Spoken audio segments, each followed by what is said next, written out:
ভ্রমণ টিভির প্রতিনিধি আমি সঞ্জিত কুমার দে। তো ঘুরতে ঘুরতে আমরা আজকে আপনাদেরকে নিয়ে এসেছি একটি ঐতিহাসিক স্থানে। তো আপনারা যারা এই যে কান্তজির মন্দিরের নাম শুনেছেন অথচ কান্তজির মন্দির আপনারা দেখেননি, মূলত আমাদের এই ভিডিওটি তাদের জন্য। তো প্রিয় দর্শক, এখানে আপনারা যে মন্দিরটি দেখতে পাচ্ছেন, এই মন্দিরের সাথে এই বাংলার ইতিহাস এবং ঐতিহ্য অনেক জড়িয়ে আছে।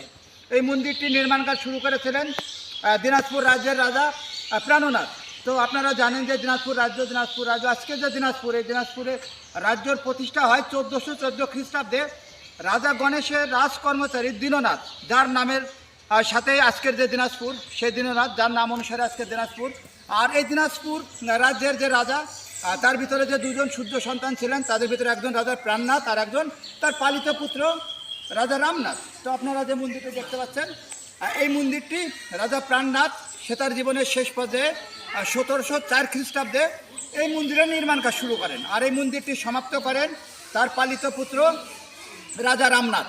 আর তিনি এই মন্দিরের নির্মাণ কাজ শেষ করেন 1752 খ্রিস্টাব্দে। 48 বছর ধরে এই মন্দিরটি নির্মাণ করতে সময় লেগেছিল। আর এই মন্দিরটি যারা নির্মাণ করতে এসেছিলেন, তারা এসেছিলেন ভিন্ন দেশ থেকে। এখানকার যারা কারিগর, তারা ভিন্ন দেশ থেকে এসেছিলেন। তো মন্দিরটি আপনারা দেখতে পাচ্ছেন যে একটি বেদির উপরে এই মন্দিরটা প্রতিষ্ঠা করা হয়েছে।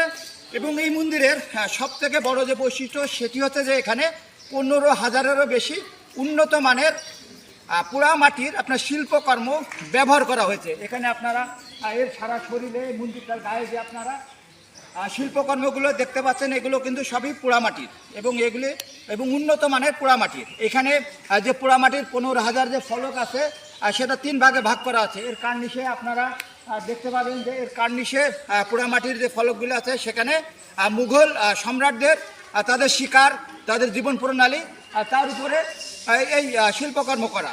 দ্বিতীয় স্তরে আছেন তৎকালীন সময়ের সামাজিক জীবনযাত্রা, এবং তৃতীয় স্তরে আছে রামায়ণ এবং মহাভারতের যে সমস্ত মূল কাহিনী, সেই মূল কাহিনীর উপরেই কিন্তু এই টেরাকোটা শিল্পকর্মের যে আপনারা দেখতে পাচ্ছেন অনিন্দ্য সুন্দর মন্দির, এই মন্দিরের কাজগুলোতে কিন্তু আপনার রামায়ণ এবং মহাভারতের তৎকালীন সময়ের ধর্মীয় ঘটনাবহুল দৃশ্যগুলো এখানে ফুটিয়ে তোলা হয়েছে, যাতে সাধারণ মানুষ এগুলো বুঝতে পারে মহাভারত এবং কুরুক্ষেত্রের যুদ্ধের বিষয়ে।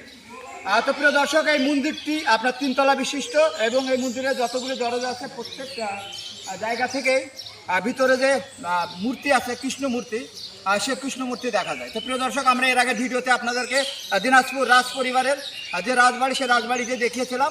আর দিনাজপুর রাজ পরিবারের যে অবিস্মরণীয় কীর্তি, সে অবিস্মরণীয় কীর্তির একটা ভিডিও আমরা দেখিয়েছি রামসাগর। আর আমরা আপনাদের শেষ ভিডিওতে নিয়ে এসেছি এই কান্তজি।